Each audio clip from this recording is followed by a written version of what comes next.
This is Pete Fader here, the Francis and Peiwan Cha Professor of Marketing at the Wharton School of the University of Pennsylvania.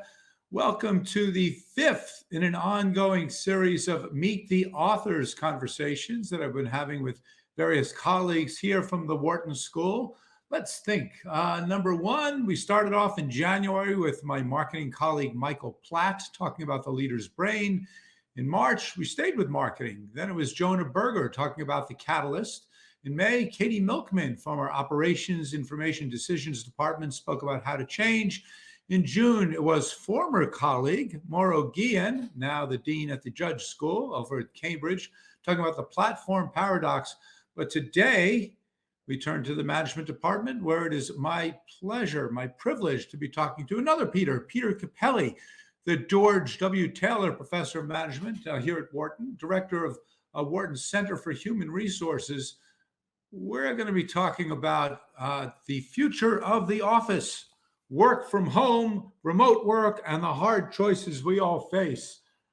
Peter, for years, you've been studying all the different forces shaping and changing workplace. It's something you've been really deep into for a long time, but is it fair to say that nothing has impacted quite like COVID? Yeah, I think that's right. There's a flavor of the month feel to workplace issues. A lot of it is pushed by people who've got some financial interest. They're selling a problem and selling a solution. So we've seen a lot of, we're running out of people. No, we've got too many people sort of stories. But, COVID was this enormous experiment that was pushed on us. In March last year, we had 60 million people out of work. It's just amazing. And if you had told me we wouldn't be back in our offices for more than a year, if you told me that then, honestly, I would have said we'll be living in caves and burning furniture for heat. It's amazing that we survived. I mean, it's just an astonishing story. And so with that in mind, you're kind of going out on a limb. I mean, you wrote this book back in, let me think, 2021. When, as you say, we thought this would all be over by the time we reached November. So it's pretty bold to go out there and kind of offer observations and statements and predictions. So tell us a little bit about your motivations for doing so, what the process was like, and kind of how you feel it's gone.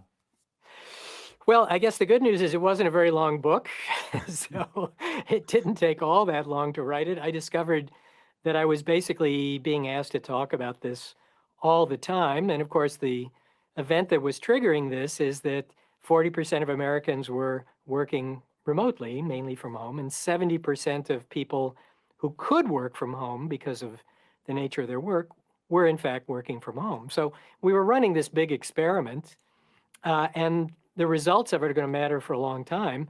It turned out that I figured that, we'd probably be starting back to the office, but you'll recall the discussion that we'd be back by Labor Day, but they meant Labor Day 2020, and then it was Labor Day 2021, and we're still not back, right? So the pandemic is the gift that keeps on giving for topics like this, because companies at the very least now have, and individuals have the opportunity to think about this a little more, because it's not going to be a surprise, right, that we're going to have to decide particularly whether to bring people back or keep them home or do something different. Mm-hmm, indeed. And so what would be, as you look back at the book now, a few months after writing it, and of course it was published fairly recently, what would be, I'm looking for, and I told you so, that you can offer, as well as something that surprised you, that you might have, said or written differently? Well, I think the big aha from the book, which was just an observation, is that working from home during a pandemic doesn't tell you much about what it would be like to work from home after a pandemic. And, I didn't really realize how many studies had been done about remote work before the pandemic. And so that was sort of a bit of an aha. I guess the thing that has surprised me in terms of developments is partly to see employers so all over the place. I mean, most are doing, frankly, what employers typically do, which is perfectly sensible, and that is to wait and see what everybody else does. But the problem is you can't keep doing that. I mean, to not decide is deciding here, right? If you keep everybody at home, you're sort of deciding. I think the one development which is the weirdest, I think, is this discovery that the Silicon Valley companies in particular are trying to make people pay to work from home, right? They're going to cut your pay if you work remotely. That was a surprise. And that wasn't the initial announcement, right? That kind of sneaked in on people a little later. And that's a quirky one. And that's what's kind of novel. I didn't anticipate that was going to happen. Absolutely. Yeah. And so there's just so much we can say. I have a whole ton of questions for you, but love to get some questions from the folks listening in on the conversation. I think so many people have different perspectives on their own experience in getting back to work and their own experience about getting others to come on back. So please enter your questions through whatever platform you're on. But I got a bunch more for Peter over here. So Peter, as we go from the book itself, they said that some of the surprises that you're just referring to, as we're now moving forward. So like, what's top of mind for you these days? I think, the issue that everyone is talking about now is this issue of what's the current state of the labor market, which is kind of related to work from home, but kind of not. And this is another one of these stories which turns out not to be quite true. This is the Great Resignation story, right? And if you actually look at the data, the average turnover in the U.S. right now, the last month, which available, I think it's actually still August data, is 2.9% of the current employees have turned over in that month over, across the economy, which the claim is it's the biggest number ever. That's not true. It is the biggest number since they collected that set of data, which goes back 20 years. So it's the biggest number in 20 years. But if you looked before the pandemic, the number was 2.6%. So we've gone from 2.6% to 2.9%. Is that a huge increase? I don't think so. I mean, what drives quitting typically is people quit to take jobs elsewhere. So another kind of myth is that the people who are quitting are going home to practice yoga. There's no evidence for that. I mean, the typical quitter immediately moves to another job. And there's every reason to think that's what's going on now. The surprising thing is if you look at data, and some of this data comes from the folks at Indeed who did some surveys of these folks. If you look at unemployed people say, who are not looking actively, say one reason is fear of COVID, but the biggest reason is actually that they think better jobs are coming. And that's partly because of all the noise in the press about, oh my God, wages are going up, people are scrambling for jobs, et cetera, or workers. And it turns out our wages going up, they're not really. So if you looked at the pay increases or pay levels in September of this year, they're down about a 0.1% from last year at this time, right? So wages, at least real wages, I should say. So relative to inflation, they're not going up, they're actually falling behind. So that's probably not true either. The really surprising thing to me, though, is if you look at people who sort of have jobs already, which account for most of the people who take new jobs, they're not searching very much. So a lot of people are sitting on their hands waiting. Maybe they're waiting for COVID to tail off. Maybe they're waiting to see what employers are going to offer, particularly on work from home, which a lot of people care about, because most employers are not saying yet. So we might be stuck in a little, equilibrium here where everybody's waiting to see what everybody else is going to do and nobody's doing anything.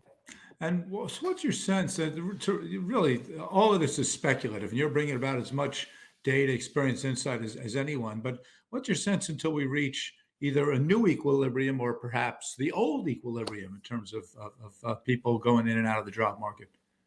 Well, I think the employers are kind of losing patience with a lot of the work from home enthusiasm. So if you look at survey data now on what employers, or rather what executives say versus what regular employees say, regular employees are still really interested in some opportunities to work more remotely. Executives are less interested in that and are more interested in getting people back into the office and getting going. So, my sense is on the labor market thing, this is going to right itself, I think, reasonably quickly. What happened, the whole problem was caused by the fact that most employers waited until the last minute to try to backfill all the positions that they had emptied out because of the downturn associated with COVID. But you could see the need coming, right? Because you could tell when the restrictions were going to be lifted. It wasn't a surprise. And yet, for the most part, most employers waited until the restrictions were lifted. So they're all trying to hire at once, and they're all trying to hire the same people, particularly low wage, hourly sorts of relatively unskilled folks. That's the big thing. And it's the reason why the vacancy level is so high. People are coming back into the job market. It's just they're not coming back at the pace at which all these new jobs flooded in all at once. Yeah, very interesting. What about the differential impact on different kinds of subgroups, whether it's male versus female, young versus old, blue versus white collar? Do you see any interesting patterns there? Well, there's some issues if you're an employer you should think about. And, the big one is disparate impact, as we say in employment law. So, if you think about, okay, we're going to offer remote work opportunities for people, but you got to raise your hand and do it. And the first thing that does is it creates two tiers, right? You got one group of people in the office hanging out with the bosses. You got another one who's working remotely. One of the things we know from prior research, the people working remotely don't do as well. They don't get promoted as often, as quickly. Their careers suffer. It's not a big surprise, right? If you're closer to the power, you're probably going to do better. The people who are probably going to raise their hand more often to work remotely are people with caregiving responsibilities, and they tend to be disproportionately women. So you're going to set up this program for a group that's going to be disproportionately women. They're going to have worse labor market outcomes. This really looks like disparate impact if you're a plaintiff lawyer. If you're an employer, you better think about, how you're going to deal with these challenges because they're probably going to come.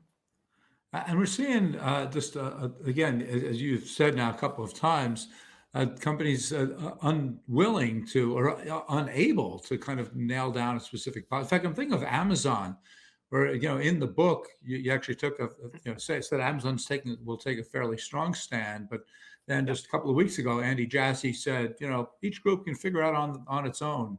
Yeah. Is that kind of exception or rule? I think if you're an employer, there are some real risks to telling every group just do whatever you want. We kind of had that before. There was a lot more work from home than we might want to admit. A lot of it was under the table. People had deals with their supervisors to cut out early on Friday. It never showed up in any records and things. But the problem with that was this real inequality. If I'm working for you, you'll let me do it. If I'm doing the same job working for somebody else, they won't let me do it. So I think that's probably not the path to go down. One thing employers ought to really do is be clear, these are our policies and procedures. I think for sure employers are all over the place, right? Hmm. The tech companies, particularly the Silicon Valley companies, were saying, go away, And it's amazing for a company like Google to say that, which had turned being into the office into kind of a fetish, right? We want you here all the time, and here are all these goodies that will pull you in and keep you here. And now it's, kind of go away. Then in New York, you got the banks in New York saying, forget it, you're all coming back, right? Hmm. So most companies, I think, are trying to figure out, frankly, what everybody else is doing. Nobody wants to be the one that's the outlier in your industry. And some of that is because you may feel in the job market you'll be out of luck. People want to work remotely, you say no, but your competitors around you say sure, and then boom, you start bleeding people, right? Right. So it's not crazy to wait. The problem is the longer everybody waits, the longer it takes this job market to sort of sort itself out and get more people into new jobs or changing their existing jobs. Very interesting. Well, we got questions flooding in over here. Let me fire away here. So, first one coming from Robert on LinkedIn. How do you see the onboarding process in working from home times? How will onboarding change? Yeah, well, if you're hiring people remotely, and a lot of places are, you may have this, Pete, I do too. We hired faculty I had not met, Mm. you know? I mean, they're colleagues. It's been a year. I still have not met some of these folks, right? Uh, it's got to be really difficult to come into an organization and try to find your way around when you're working from home. For those of us who've been in our organizations for a long time, this is easy. It's a piece of cake. You know everybody already. You know how things work. But if you're coming in for the first time, you got nobody to ask what's going on. If you want information, you got to schedule a Zoom call with people, and they're irritated by that. Hmm. So if we're going to continue to do it and have people come in remotely, we really have to do a much better job. Everything has to be explained to people in the onboarding process, right? Hmm. We got to do a lot to get them to make connections through some sort of visual, virtual contact if we're not going to bring them in. I think we ought to think also about onboarding our current employees when they come back to the office, assuming we bring them back. They've been away for a year and a half. Right. And this is a good opportunity to change the way things work because some of the old habits might actually be broken. If you didn't like the way things worked before, this is a time to try to change them. People are already shaken up a little bit. And you actually touch on that in the book about what happened right here at the University of Pennsylvania. Yep. And so, just without putting Penn on the spot, how do you think those programs have gone? It sounds like they've gone pretty well. Those programs that Pete's talking about were ones where parts of the university decided, for the staff in particular, to make the return something more of a welcoming event. I think knowing in part that some people are nervous coming back for health reasons, is it still infectious in our workplace? Trying to chill them out on that. But some of them, have been away for a while and, they don't want to be back maybe. And most of us, I think, want to reconnect with other people. So can we put that front and center? Can we make this a good experience coming back, right? And also an opportunity for people to learn some different ways of interaction while they're in this mode of, boy, this seems new, right? So Mhm. that's what some of our colleagues here have been doing across parts of the university. And, it seems a really smart, sensible thing to do. It doesn't take much time. It doesn't cost much money. So why not? Very interesting. Here's a great question from Elliot from LinkedIn. Is it reasonable to assume that there'll be a boomerang effect when work from home goes out of vogue in the short term? Think things will swing the other way? Well, if we mean boomerang by, there's two ways it could boomerang, right? One is that employees who are working remotely will say, hey, I really want to come back to the office. There might be some of that, but what we know from other work from home events before this is that people who go remote are self-selecting to do it. They kind of know what they're getting into. They kind of know after this point what it's like. They're not so likely to say, I really missed, as one of my colleagues who left here said, I really missed the Chinese food truck on 37th Street. It's probably not going to happen a lot. Are there employers who will back up? I think absolutely. And I think this is one thing to worry about on the employer side. How are you making this decision, right? Are you deciding to bring people back because you really think it's going to be better? Or is it simply because you don't trust that your employees will be able to continue to work productively unless you're watching them, right? And that would be a Mhm. really bad outcome. Having trusted them for a year, most employers report people really did pitch in and get things done. And to tell them, nah, we don't trust you, come on back. I think the one thing that employees seem to appreciate the most during the work from home period is having more control themselves over their time and having more trust from their employer. And if you try to roll that back now, Mhm. it's probably not going to get a good reaction from people. More harm than good. Let's keep the questions coming. Sammy on LinkedIn points out that they recently let go of their office in New York, and now renting spaces on an unneeded basis for strategy sessions and brainstorming. So, what do you feel about the future of work spaces? Are we already seeing some changes? How do you see that continuing to evolve?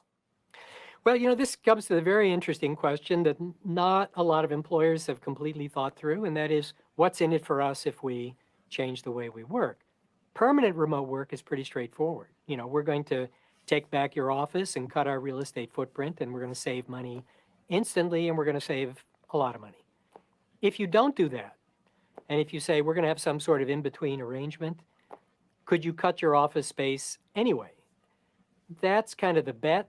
The problem is we tried that. That was the hoteling movement in Mhm. the dot-com period. It started then, and it didn't work. I mean, frankly, by 2005 or so, there were a bunch of stories in the media saying whatever happened to hoteling because It had been pulled back in most places. The problem with hoteling, which means you don't get a permanent office, when you need to come in, we just get you a space, you know. The problem with that is most people who come back to the office do it because they want to meet their peers and colleagues. And with a rental room, it's not clear you're going to meet them. You know, you get an office any place in the complex where it might be vacant or a special temp office area we've got. We also know that people like the idea of having their own space and being able for some people to decorate it or make it feel more like them, you know. And so there was a lot of pushback by the employees in Silicon Valley particular, and it kind of folded, right?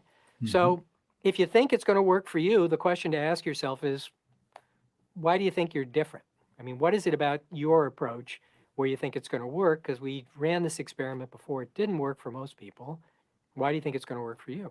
And I do want to say that that's this just a really fascinating aspect of the book. And for anyone listening, instead of just saying it's all new, it's all different, we can't learn from the past, I think Peter, you've done a really great job of pulling together, synthesizing a lot of that literature and just experience to really give us some foundations to better understand where we're going. So I'm sure as a scholar, it just felt very rewarding to see some of that older research just all of a sudden come to light in a really dramatic way. Well, and I think also, as you would well know, to be able to see that there actually was research, you didn't have to make stuff up. Right, right. You know, we actually have answers to these questions, right? So And we that's also have a lot very, of very helpful. questions about talent management and so on. Gene is asking a question about your recommendations for how employers can maximize retention and attract the right kind of talent, you know, beyond all the logistics of time and space and all that. How do we bring in and hold on to the right people? Well, retention is the harder thing because, you know, the big aha around retention is that social relationships hold people in organizations. And with remote work, we're breaking a lot of those social relationships. So we're going to have to deal with that somehow, figure out how to retain people because the main way that we've done it hasn't worked, is unlikely to work very well. One of the things we did learn during the pandemic work from home period is a quirky statistic from some surveys that employees reported that their relationship with their supervisor actually got better. Now, if Hmm. you're really cynical, you might say, well, I don't see my supervisor. I like her much better now. But I think there was some purposeful action on the part of some employers to make the supervisors get in touch with the remote subordinates every week. And in the office, we don't do that very often. Partly, I guess, because we think you see me all the time. Why should we have a sit down and talk? Mhm. So we could probably do a much better job of this if we get people back in the office, but even remotely than we have probably done in the past. On the retention side, it's a bit of a trick. On the hiring side, you know, one of the things you hear from the tech companies in particular is that they think this is going to be a boom for them because they can now hire people anywhere because they can say, you don't have to relocate. You can work for us wherever you are, including, by the way, outside the US. We don't have to worry about getting you a visa because as long as you don't work in the US, you don't need a visa, but you could be our employee someplace else, Mhm. which is probably true. I guess the question they maybe not thought enough about is other employers could do that to your employees as well, right? So, you know, your retention problem is going to be really bigger if we go down that path. The other thing, I guess, if I'm the employee, is to say, to worry a little bit, what happens if they just want to turn me into a contractor, which is quite Mhm. likely to happen? Mhm. Somebody in the finance area will say, well, why is Peter an employee anyway? You're paying these payroll taxes and stuff for him. And, you know, he's not here. You don't see him. You're managing him remotely. Why not just make him a contractor? We like that better for accounting reasons. It shows up looking better on our books. Let's do that, right? And So we've already seen some controversy and legislation arising, even pre-pandemic, about Uber drivers and so on. Do you think we're going to see more changes along those lines?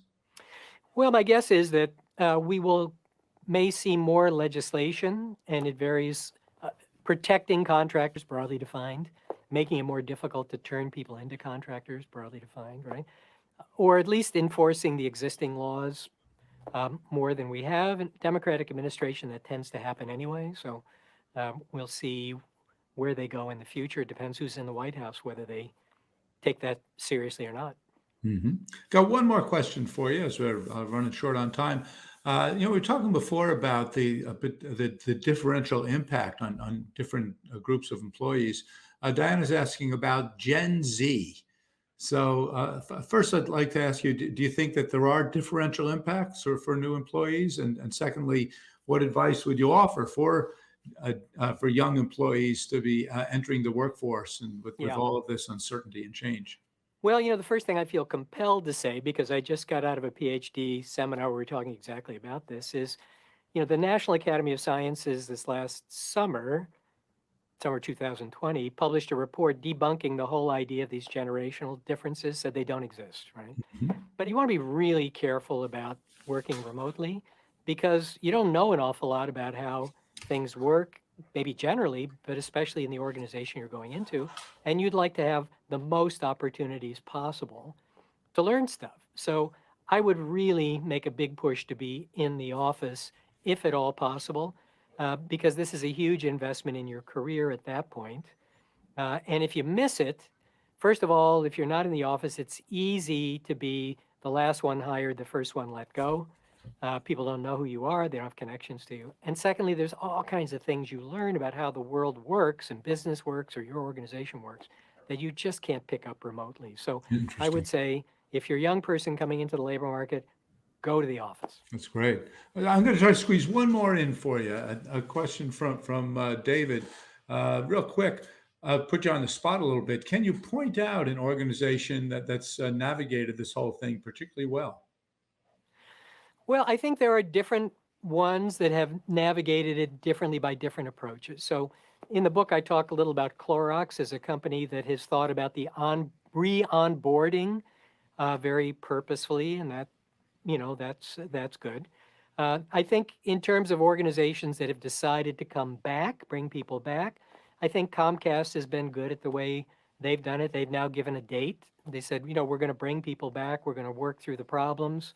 Um, I think any company that communicated well along the way and communicated the uncertainty as well, to be able to say, look, we don't know. Hmm. We got to see what the state does, what the city does with its regulations, how the virus plays out, what's happening with the Delta variant.